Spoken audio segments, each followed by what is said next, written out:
नमस्कार मित्रांनो, संजय गांधी निराधार अनुदान योजना, श्रावणबाळ योजना व इतर सर्व निराधार अनुदान योजनेतील दिव्यांग बांधवांसाठी महत्त्वाचे अपडेट आहे। मित्रांनो, दिव्यांग बांधवांचा रास्ता रोको आंदोलन आमदार निधीतील 5% रक्कम देण्याच्या मागणीसाठी तसेच 6,000 रुपये पेन्शन व्हावी या मागणीसाठी रास्ता रोको करण्यात आलेला आहे। तर मित्रांनो, फुलंब्री या ठिकाणी हा रास्ता रोको करण्यात आलेला आहे।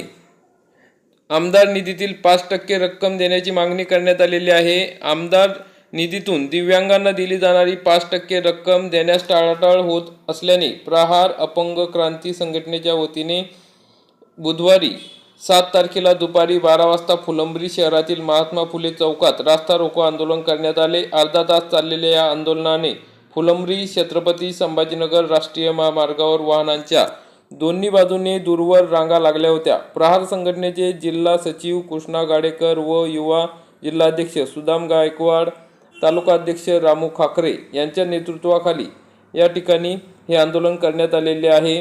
त्यावेळेस शेकडो दिव्यांग सुद्धा या ठिकाणी सहभागी झाले होते।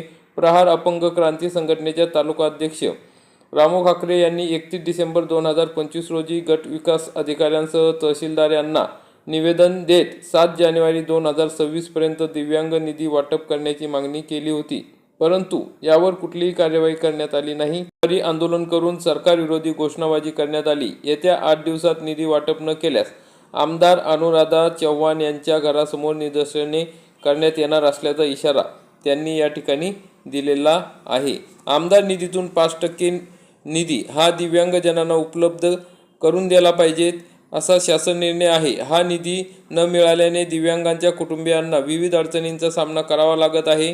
ग्रामपंचायत सुद्धा या बाबतीत उदासीन आहे। या निधीबाबत लवकरात लवकर कार्यवाही होणे गरजेचे आहे असे सुदाम गायकवाड यांनी या ठिकाणी सांगितले आहे। तर मित्रांनो, आता जे हे आंदोलन झाले ते फुलंब्रीत अपंग बांधवांचे लक्षवेधी रस्ता रोको आंदोलन झाले। आमचे दैवत बच्चूभाऊ कडू यांच्या आदेशानुसार अपंग क्रांती तालुका अध्यक्ष रामू खाकरे यांच्या नेतृत्वाखाली तालुक्यातील अपंग बांधवांच्या आमदारांचे लक्ष वेधण्यासाठी रास्ता रोको करण्यात आला। कोणाला 2 हात नाही, कोणाला 2 पाय नाही, कोणाला दोन्ही डोळ्यांनी दिसत नाही। माननीय बच्चूभाऊ नेहमीच अपंग बांधवांचे ग्रहाने सरकारकडे मांडत आले आहे। अनेक आंदोलने बच्चूभाऊ यांनी असंख्य GR सुद्धा निघालेले आहेत, परंतु अंमलबजावणी करायला आमदार, खासदार, मंत्री यांच्या जीवावर येते की काय हा प्रश्न आहे। आमदारांच्या निधीतून वर्षाला 30 लाख खर्च केले पाहिजे, परंतु असा न करता अपंग बांधवांना वेगळी वागणूक दुर्लक्षित केले जाते, हे दुर्दैवी आहे। आज फुलंब्री या ठिकाणी अपंग क्रांती तालुका अध्यक्ष रामू खाकरे यांच्या नेतृत्वाखाली अपंग बांधवांनी रास्ता रोको करून लक्ष वेधले, परंतु अजून सुद्धा आमदार झोपलेले असतील तर दुर्दैवी गोष्ट आहे। जर आमदार यांनी तातडीने ठोस उपाययोजना केल्या नाही तर बच्चूभाऊ यांच्या आदेशानुसार पुढील मोर्चा आमदारांच्या बंगल्यावर निघेल। यावेळेस अपंग क्रांती तालुका पदाधिकारी तसेच तालुक्यातील अपंग बांधव या ठिकाणी सहभागी झाले होते। तर मित्रांनो, अशा पद्धतीने अपंगांच्या हक्कासाठी या ठिकाणी हे आंदोलन करण्यात आलेले आहे। अशा पद्धतीने आमदार निधीतून 5% निधी वाटप व्हावे यासाठी फुलंब्री छत्रपती संभाजीनगर या ठिकाणी हे दिव्यांगांचे आंदोलन या ठिकाणी झाले आहे। त्यावेळेस दोन्ही बाजूंनी वाहनांच्या रांगा या ठिकाणी लागल्या होते। त्यावेळेस या ठिकाणी निवेदन देण्यात आलेले आहे। तर या ठिकाणी आपले दिव्यांग बांधव यांनी काय मार्गदर्शन केले या ठिकाणी आपण पुढील व्हिडिओमध्ये बघूया। अशाच पद्धतीने सर्व ठिकाणी आपल्या न्याय हक्कासाठी आंदोलने होणे गरजेचे आहे, निवेदने देणे गरजेचे आहे, तरच आपल्याला आपले न्याय हक्क या ठिकाणी मिळणार आहे। तरी सर्व दिव्यांग बांधवांना विनंती आहे की आपण सुद्धा तहसीलदार तसेच आमदार यांच्याकडे आपली जी निधी वाटप आहेत त्यासाठी निवेदने देऊन आपला हक्क मिळवला पाहिजेत। तर अशा पद्धतीने ही महत्त्वाची अपडेट होती। मित्रांनो, पुढील व्हिडिओ नक्की बघा। धन्यवाद।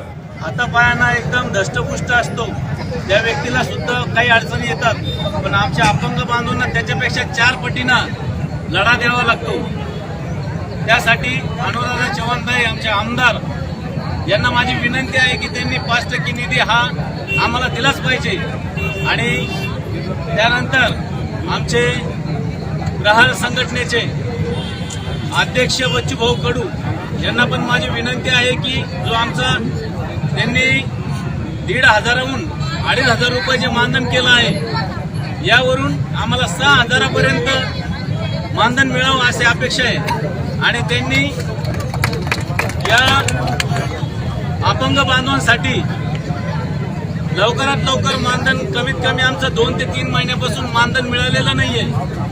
आमचे सर्व अपंग बांधव तहसीलला चक्कर मारून मारून काही लोकांना व्यवस्थित चालण्यासाठी सुविधा नाहीये, काहींचे दोन्ही हाताने दोन्ही पायाने गेलेले आहेत। अशा लोकांचे खूप मोठे प्रश्न आहेत आणि वरतून आम्हाला दबाव दिला जातो की सर्व अपंगांनी तहसील या ठिकाणी यावं, तर काही अपंगांना येता येत नाही, यासाठी सुद्धा काही गोष्टी लक्षात घ्यायला पाहिजे। तर माझी विनंती आहे की माझ्या अपंग सर्व बांधवांना तकलीफ होऊ नये म्हणून सनी आमचे सर्व आमदार जे लोक आहेत त्यांनी दखल घ्यायला पाहिजे, ही माझी कळकळीची विनंती आहे।